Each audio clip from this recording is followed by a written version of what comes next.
Hello, I am that Rob Human, and this is part 13 of the Tabletop Playground mod series.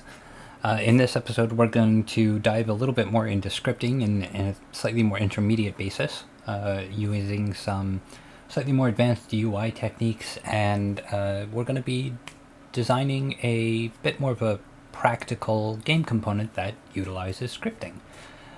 For this, I'm actually going to essentially be building a mock-up of a game component from Star Wars Armada. For a little bit of background, Star Wars Armada uses the concept of a command dial, where a Star Destroyer might have 3 command dials stacked on top of each other, and every turn you pull a command dial off the stack of that, and you can perform the act. And at the end of your turn, you set the dial to be a new value and you put it at the bottom of the stack. So like there's this 3-turn delay of when your commands get executed. It's a little bit more complicated than that, but this also applies to like X-Wing, where you set your movement dial and you put it face down to be resolved later. The idea here is that there's going to be some hidden information, some public information, and the option to change the value of the dial. The astute among you might naturally go, well, this could be a multi-state object, and it absolutely could. No problem in doing so. However, there's a bit of a caveat with that, because the multi-state object is inherently public, and it can be publicly changed. So everyone has access to that right-click menu to go, yeah, I'm going to change this command dial, and inadvertently that might lead to a set of circumstances where a player is modifying another player's dial, which is not what you want. So we're going to be building this component with a little bit of a public and private information and modability, editability built in. And the best way to do that, I think, is through some scripting. So I'm going to start with the, setting up the command dial as an object first. So I'm just going to go through this real quick and kind of blitz through some of this. So this is my command dial. It's nothing fancy. And it's pretty much it. Right, cool, command dial. It's a 3D model, and I'm actually going to add a snap point here because they stack on top of each other. So I'm going to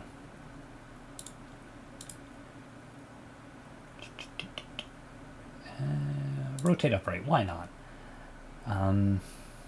Sphere, we'll do a cylinder, and the snap range will be 1, and make it 1.5. Cool. It doesn't really matter. I will add a tag to this to be that Rob Human command dial. That way, only objects with this tag will snap to that.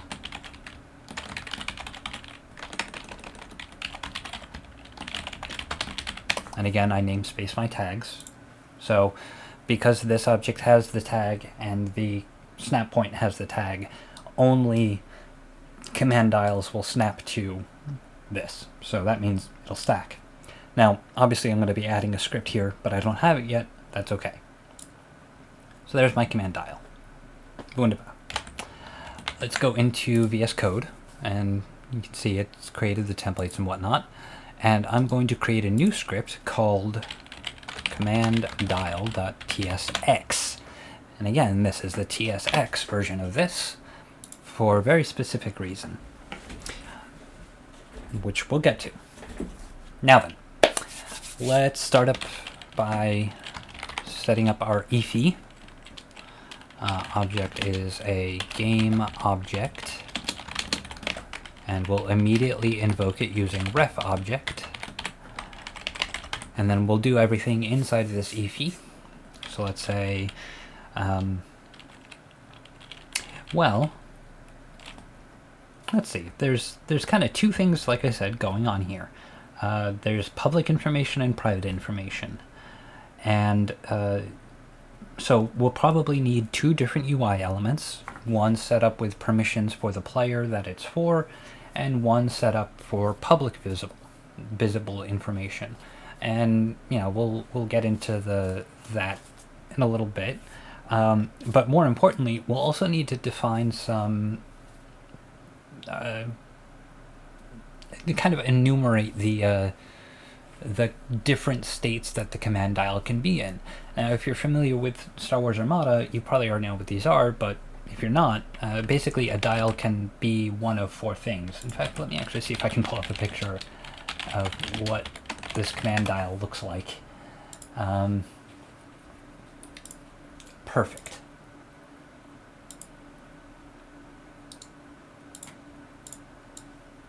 So this is a command dial, right? It's got a command of three dials, and these are the four states that the command dial can be in.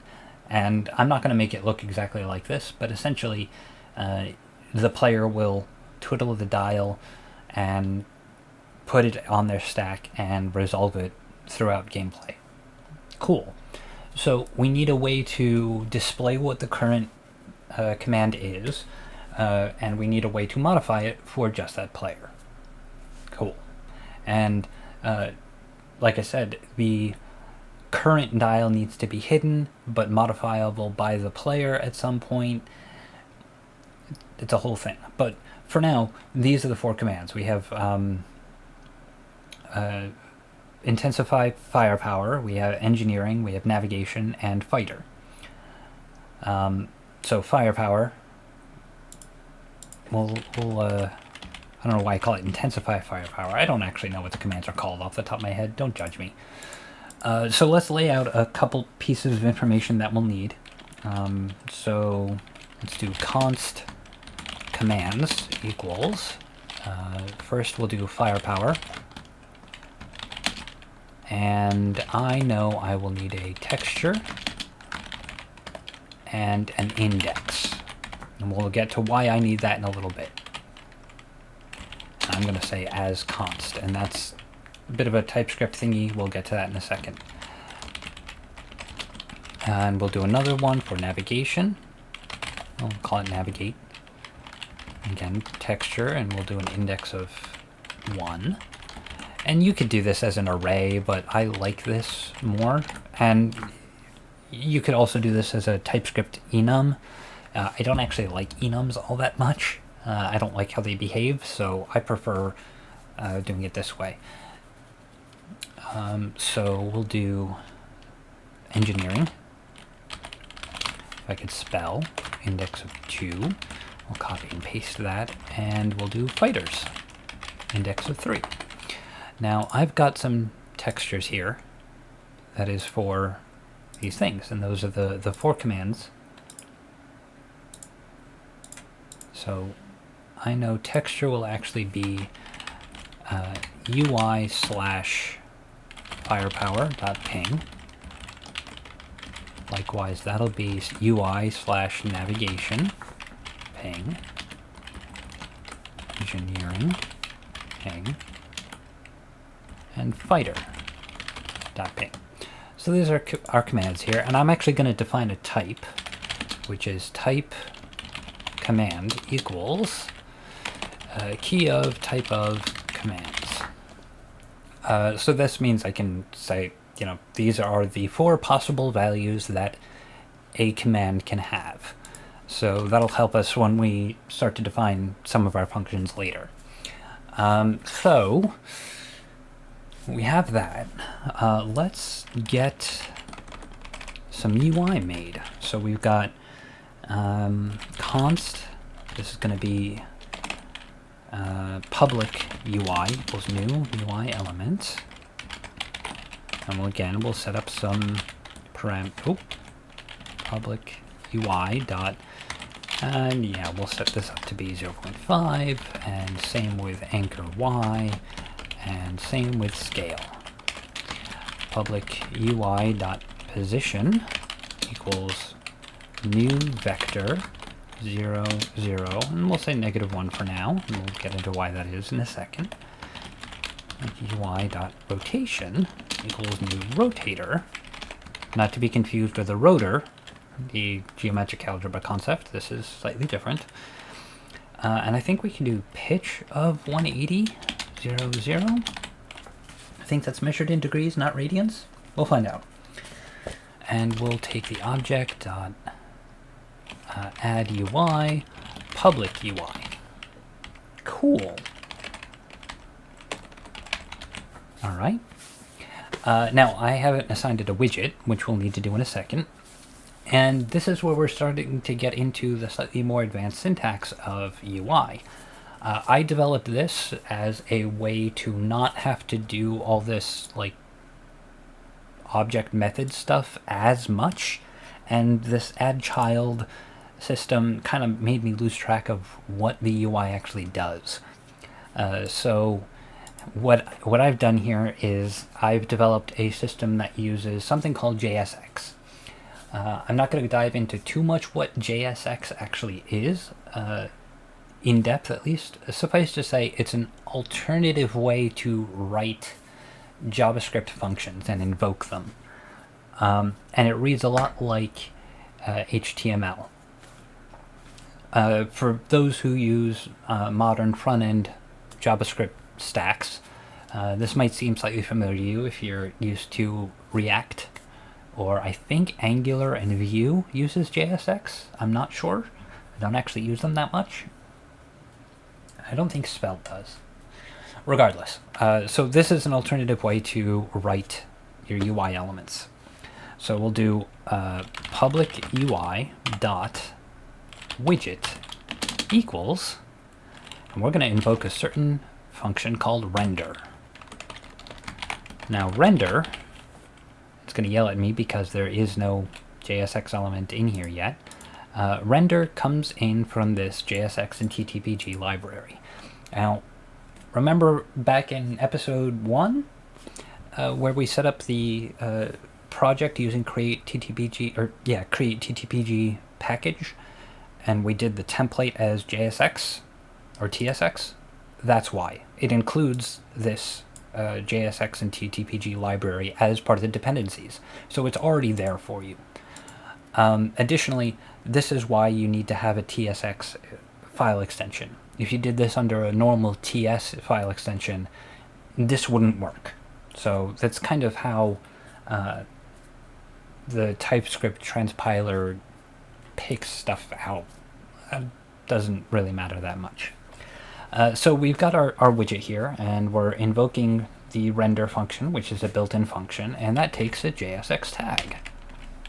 So to write a JSX tag, let's do horizontal box. Horizontal box.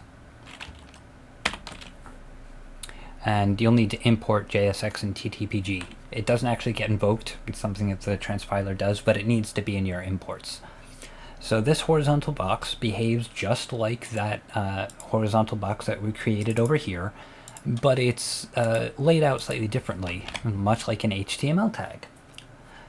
Likewise, instead of doing like add child dot dot add child new image, I can just invoke image by doing that, and it's a JSX tag. So real quick, I'm going to just do a let state equals 0. Let's actually do state as firepower. Okay, so we'll assume that the first state here is firepower. Anyways, so just like HTML tags, you can add attributes. And if you are familiar with TypeScript and are using VS Code like this, you'll probably get some good autocompletes when it comes to this. In this case, we want src. Src is what image source do we want to use for this image widget. Well, that's fairly simple. We can do commands, state, texture.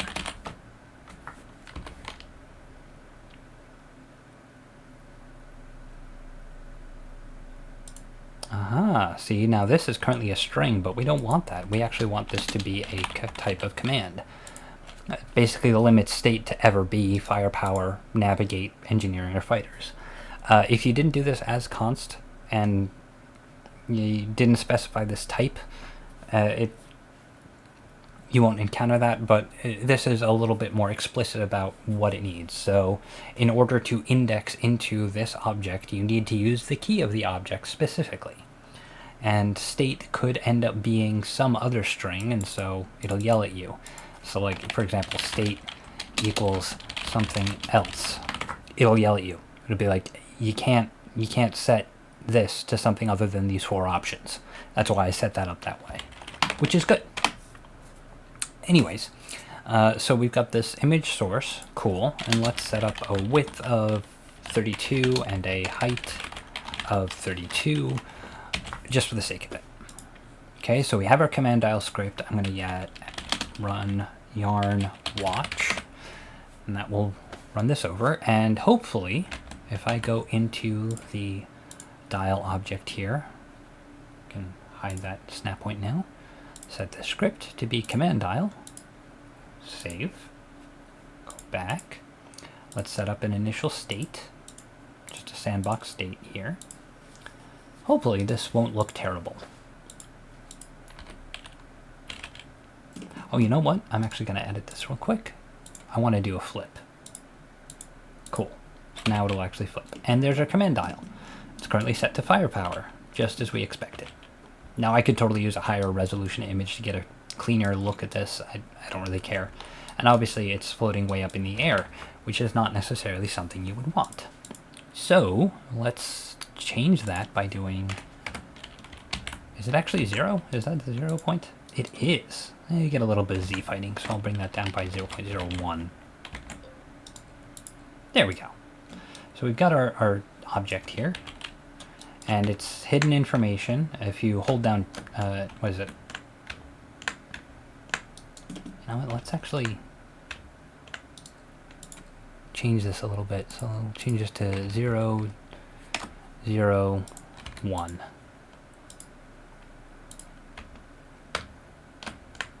Okay, so we've got this hover state.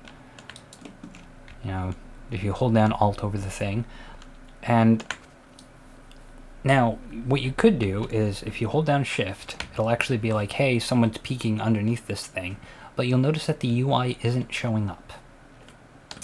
That is actually not what we want. We want the UI to show up when you zoom over the thing. So we'll say public UI dot, I think it's presentation style,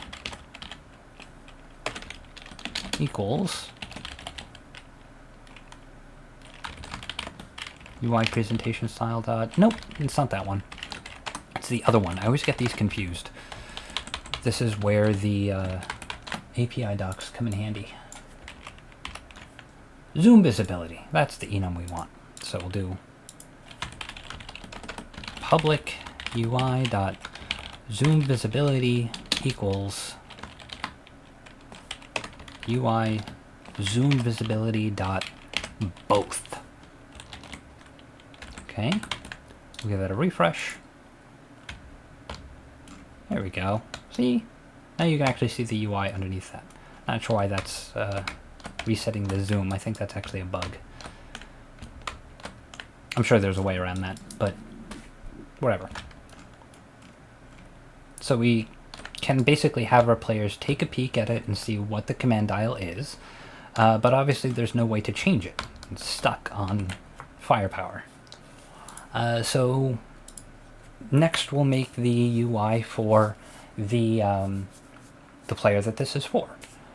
And to do that, we can do private UI. Const private UI. And I'm actually going to refactor this because I don't like doing capitalized like that.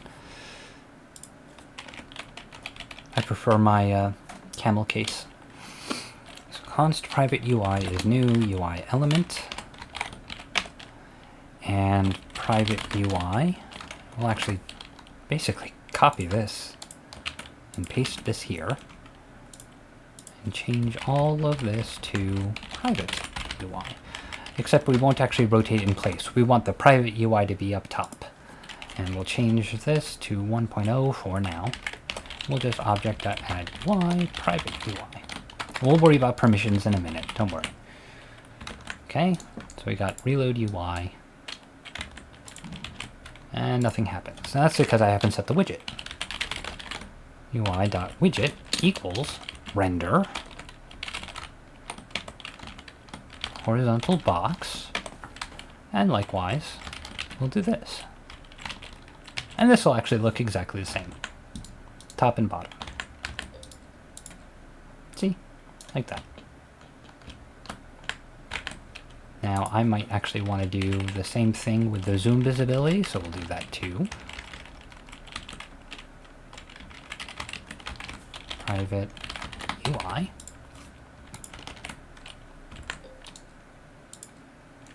And let's actually reduce the height of this a little bit. So instead of, actually the best way to do this is edit template 1.16. That might actually be because of the UI. So 0.25. Let's see how that looks. Nope. 0.5? How does that look? That's better. Let's do 0.375. That's better. So, okay, so we've got this same stuff front and back.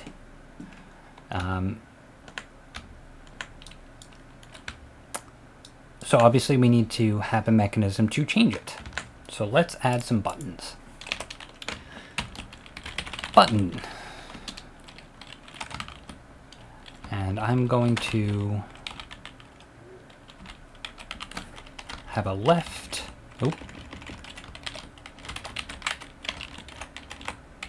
And a right. If I refresh it, you got a left and a right. So now, once we set this up, we can have this so that it does something. It rotates through the things. Now, yeah. So we've got on click equals rotate left, and on click rotate right. And we'll define those in a second. And I'm actually going to add another element here, which is switch.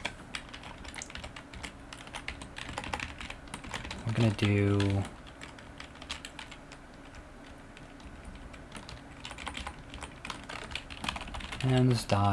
engineering.texture.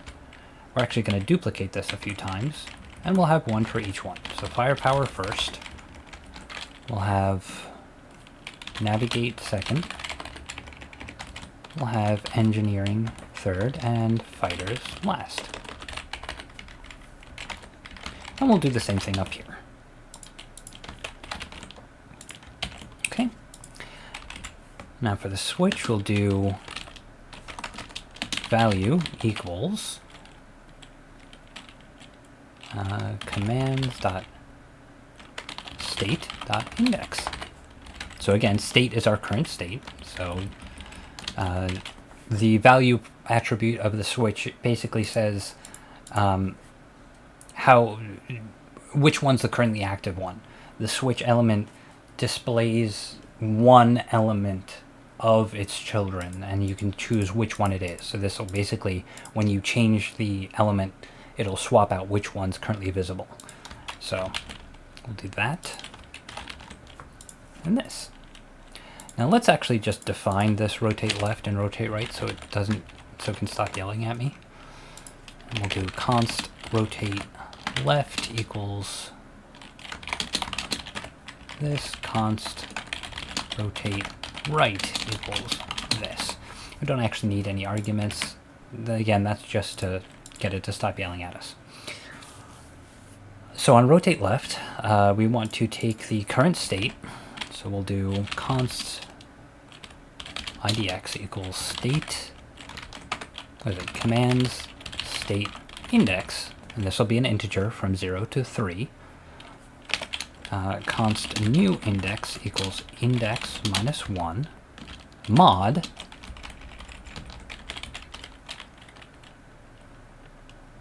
four. Okay. And then we'll say state equals commands. Oh, that's interesting.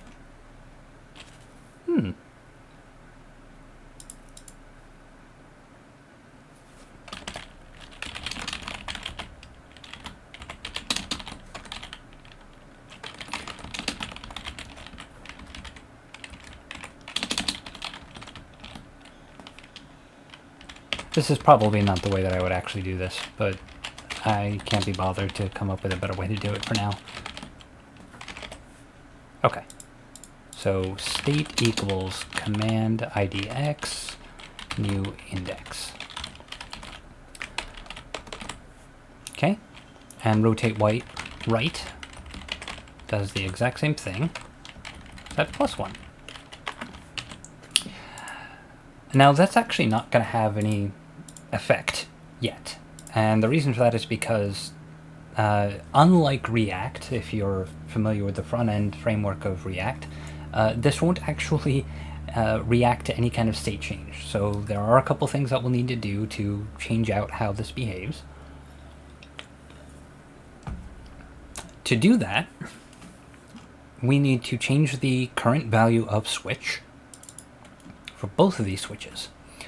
Now, you might be wondering, well, in the old cuboid thing, this is where you put, you assigned the button widget to an argument. And you can't really do that in the JSX syntax. And this is kind of one of the drawbacks-ish of the JSX syntax. It's harder to access references to the item deeper in a nested thing. Now, I like the fact that, this is HTML-esque, but it does make that slightly more difficult. But I built in a thing to let you do that.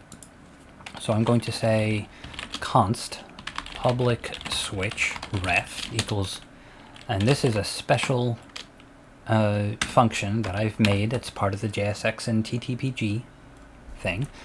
And I'm going to give it a generic of switcher.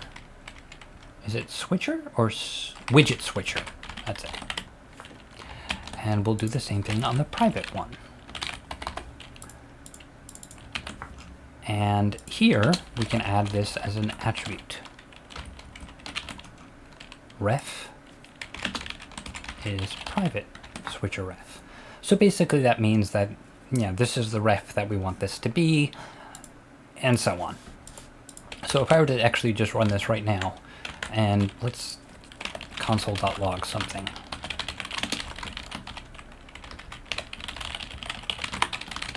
State is commands state.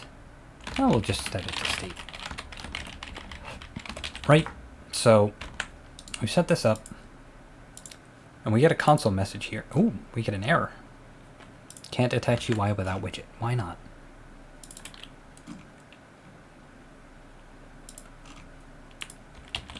Oh, you know why? That's actually a really old message. Okay, so we're going to reload scripting. Cool, okay. So if we click this, it'll say new state is navigate, new state is engineering, fighters, but it's not actually changing the UI. And annoyingly, that's kind of what we're looking to have it do, so let's have it do that.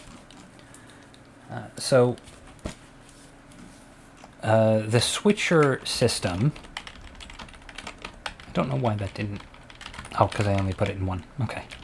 The switch system is integer indexed, so I can be like public switch ref dot current, it's the current reference to this widget. I'm going to do question mark dot because it might be undefined, it won't be, but under certain circumstances it might be undefined. It's undefined until this render function gets rendered. So by the time this function runs, it will no longer be undefined, but TypeScript can't know that, so this won't be a problem. We can set active index to new index. And it's that simple. Like that.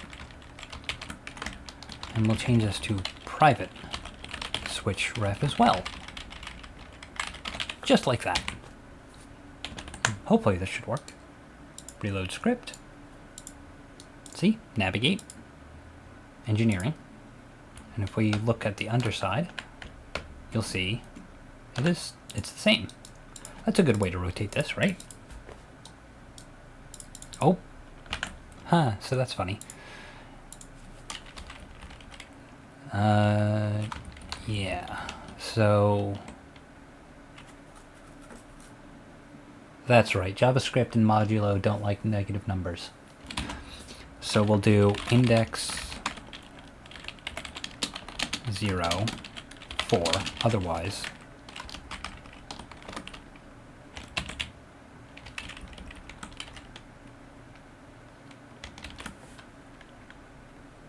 There we go.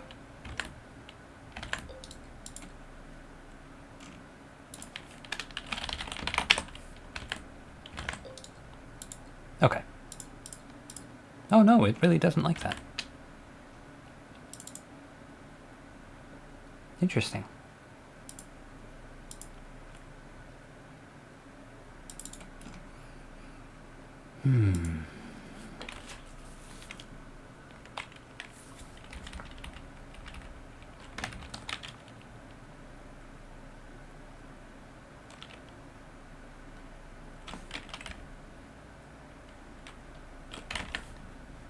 Can't read properties undefined, trying to read index.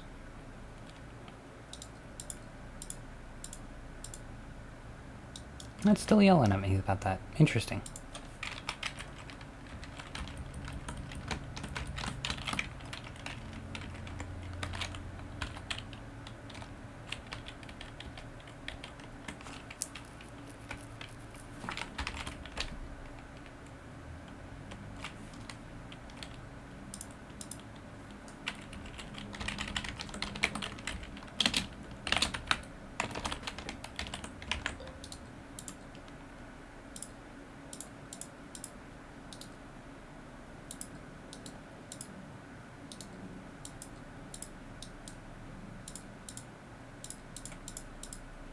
Yeah, it really doesn't like that left click one. So let's find out what's going on here.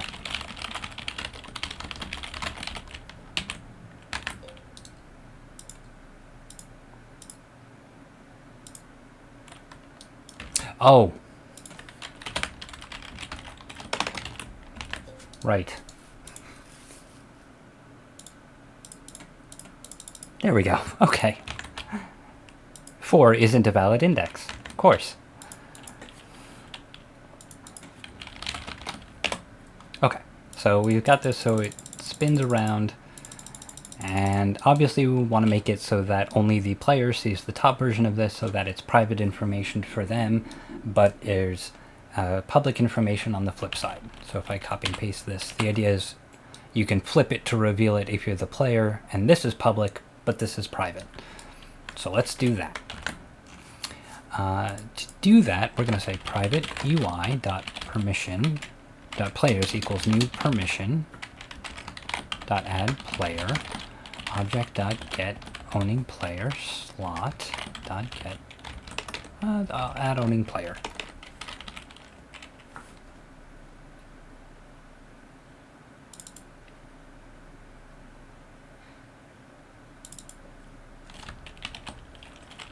Player permission, not permissions.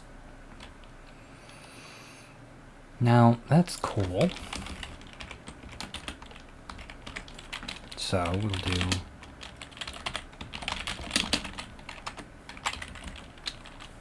if cur player. The reason why I'm doing this is I'll explain in just a second. Get owning player might be undefined. And if it's not undefined, then we don't want to, we can't add an undefined player to the player permissions. So private UI.players. Can I do this where hide it from use player permissions to hide it from everyone? Yeah, I don't think I can. Okay.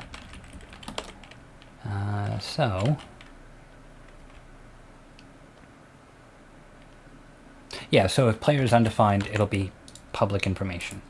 Okay? Now, we haven't told it I'm the owning player of this. And you'd think Unfortunately, there's no good way to do that without like a right-click menu like we did in the previous episode or whatnot. I don't want to do that. That's slightly clunky. So what I'm actually going to do is I'm going to backtrack a little bit here, and I'm going to come to this crate. We're going to edit this. I'm actually going to create a new script, which is player crate.ts. We're going to do, let's set up our efi crate, which is game object.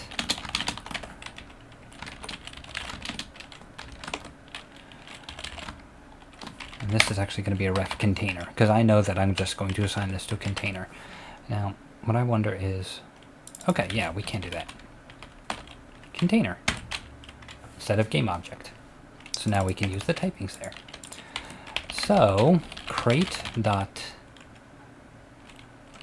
on, where is it? On inserted, on removed? I think it's on removed. To the documentation. Container. On removed. Called after an object is dragged from the container by a player. Fantastic. Add this object, other object, let's say pulled object, player. Exactly what we want. Pulled object dot set owning player slot to player dot get slot. Wonderful. That's all we want out of this. So we'll add this script to the crate, player crate. Okay, hit save, go back. Cool. You know what? Let's actually do our custom action like we did with the cuboid, where we set the ownership. In fact, I'm actually going to, excuse me a moment, I'm going to go to the GitHub for this, and I'm just going to pull the state of it as it was before, so bear with me just a second. Hey look, a pause button. Oh look, a play button. Okay, so I basically went to my GitHub, pulled the branch from the last episode, and we're just going to recycle some of that code because I'm lazy. So we're going to just paste this, refactor this. Okay, that's better. Import player, and we need to define white. Cool, there we go. So basically this is that same right-click menu that we had last time, and that sets this. And we can do if player.getSlot equals this object.get owning player slot. This. Now, unfortunately, there is no way to stop an object getting pulled, but I think what we can do is this object dot, like, there's no way to cancel an event, and that's by design.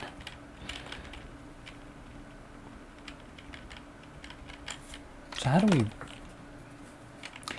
you know what? We'll hold on to that. Oh, you know what? It won't actually matter because I'm going to set the container to have an owner.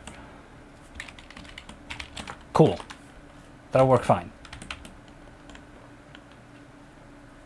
In fact, now that I think about it, we don't actually need any of this. So we're just going to comment that out. We'll come back to that. Anyways, so I'm going to create an empty state here just to sandbox this a little bit. And we'll create a crate. Cool. And we'll set the properties so that, am I blue right now? I am blue right now. So I'll set this so that I am the owner. Container type random. Cool. Exactly what I want. So now that I am the owner of this container, if I go into and pull out a command dial, I can pull this in here. And now,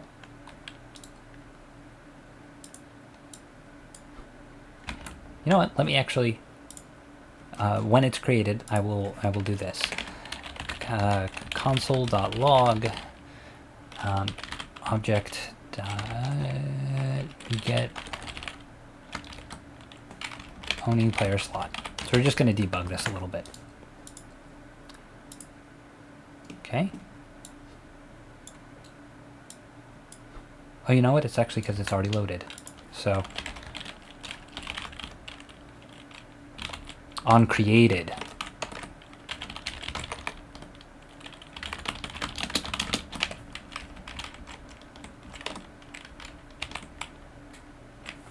Cool.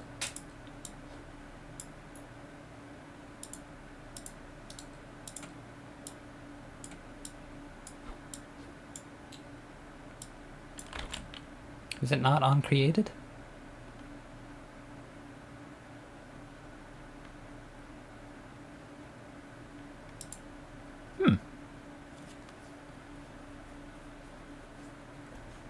Interesting.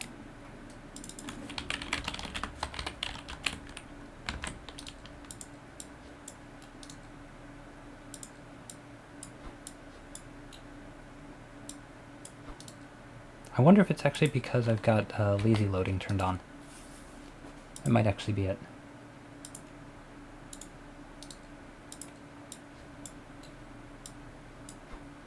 I don't know. Anyways, there's also another way I could do this. Where is it? I'm going to do color equals object.get owning player dot get primary color. Otherwise, white. So this basically will tint the color of... Right, I haven't defined white here.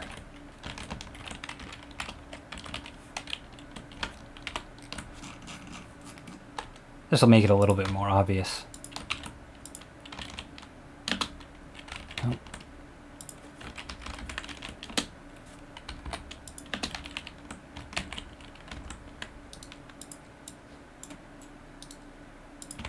Did I do it again? It's not primary color.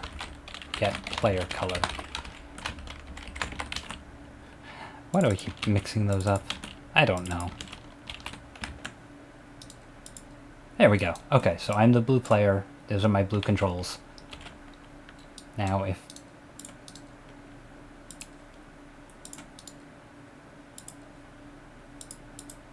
Okay, there we go. So we got our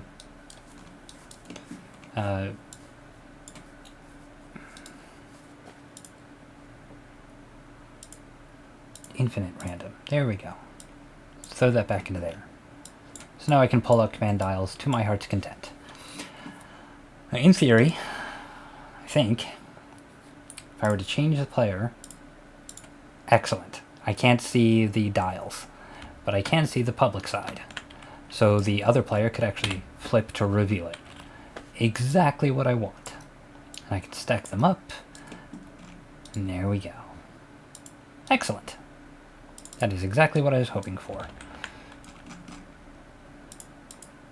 Now, there is a bit of a problem here, in that if I were to reload this, well, it kind of resets. That's unfortunate. So, we need to have a mechanism for persistence. Like, it reset to firepower even though, well, it was engineering just a minute ago. That's because it's not actually saving. There is a mechanism to save data to an object in vanilla circumstance. It's a little convoluted, but it's not too bad. And we'll do that the hard way, this vanilla way.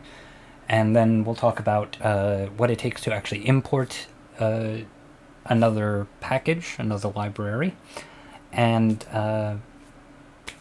what that means as far as or how that library will actually help us make our lives a little bit easier in terms of that. But this episode is already starting to get a little bit long, so I'm going to cut it off here.